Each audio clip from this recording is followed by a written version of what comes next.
ನೀವು ನಿಮ್ಮ ಸ್ವಂತ ಬಂಧನಗಳ ಬಗ್ಗೆ ಅರಿತುಕೊಂಡಾಗ ಅಥವಾ ತಿಳಿದುಕೊಂಡಾಗ ಮತ್ತು ಅದರಿಂದ ಮುಕ್ತಿ ಪಡೆಯುವ ನಿಮ್ಮ ಹಂಬಲವನ್ನು ಅರಿತಾಗ, ನೀವು ಇತರರ ಬಂಧನಗಳ ಬಗ್ಗೆ ಯಾರೂ ಹೇಳದಿರುವ, ಮಾತನಾಡಿರದ ಸ್ವಾತಂತ್ರ್ಯದ ಹಂಬಲದ ಬಗ್ಗೆ ತೀವ್ರವಾಗಿ ಸಂವೇದನಾಶೀಲರಾಗುತ್ತೀರಿ. ಇದು ನಾನು ಇಲ್ಲಿವರೆಗೆ ಓದಿದರಲ್ಲಿ ಅತ್ಯಂತ ಸುಂದರವಾದ ವಿಷಯವಾಗಿದೆ. ಯಾಕೆಂದರೆ ನೀವು ಅದರಲ್ಲಿ ತೊಡಗಿಕೊಂಡಿದ್ದರೆ ಮತ್ತು ಅದು ನಿಮಗೆ ಸೌಖ್ಯಕರವಾಗಿದ್ದರೆ, ಇತರ ಕೈದಿಗಳು ಮತ್ತು ಇತರ ಸೆರೆಯಾಳುಗಳ ಬಗ್ಗೆ ಕರುಣೆ ಇಟ್ಟುಕೊಳ್ಳುವುದು ಕಷ್ಟವಾಗುತ್ತೆ.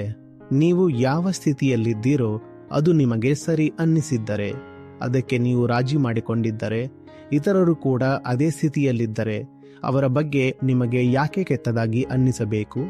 ನೀವು ನಾನು ಚೆನ್ನಾಗಿದ್ದೀನಿ, ಹಾಗೆಯೇ ಅವರು ಕೂಡ ಚೆನ್ನಾಗಿದ್ದಾರೆ ಅಂತೀರಿ. ಹಾಗಾಗಿ ಪರ್ಸನಲ್ ರಿಬಿಲಿಯನ್ ಮತ್ತು ಸೋಷಿಯಲ್ ಕಂಪ್ಯಾಷನ್ ಯಾವಾಗ್ಲೂ ಜೊತೆಯಲ್ಲೇ ಸಾಗುತ್ತದಲ್ವಾ? ಯಾರು ತಮ್ಮ ಪರಿಸ್ಥಿತಿಯ ವಿರುದ್ಧ ಬಂಡಾಯ ಏಳಲು ಸಾಧ್ಯವಿಲ್ವೋ ಅವರು ಇತರರ ಬಗ್ಗೆ ಹೇಗೆ ಕರುಣೆ ತೋರಲು ಸಾಧ್ಯ? ತನ್ನ ಪರಿಸ್ಥಿತಿಯ ಬಗ್ಗೆ ಕೆಟ್ಟದಾಗಿ ಅನ್ನಿಸ್ತಿಲ್ಲ, ಆಕ್ರೋಶ ಬರ್ತಿಲ್ಲ ಅಂದ್ರೆ ಇತರರ ಪರಿಸ್ಥಿತಿಯ ಬಗ್ಗೆ ಕರುಣೆ ಏಕೆ ಬರುತ್ತೆ? ಪ್ರಾರಂಭ ಯಾವಾಗ್ಲೂ ಆಂತರಿಕ ಬಂಡಾಯದಿಂದಲೇ ಆಗುತ್ತದೆ. ಆಮೇಲೆ ಹೊರಗಿರುವವರ ಬಗ್ಗೆ ಸ್ವಲ್ಪ ಕರುಣೆ ಮೂಡುತ್ತದೆ.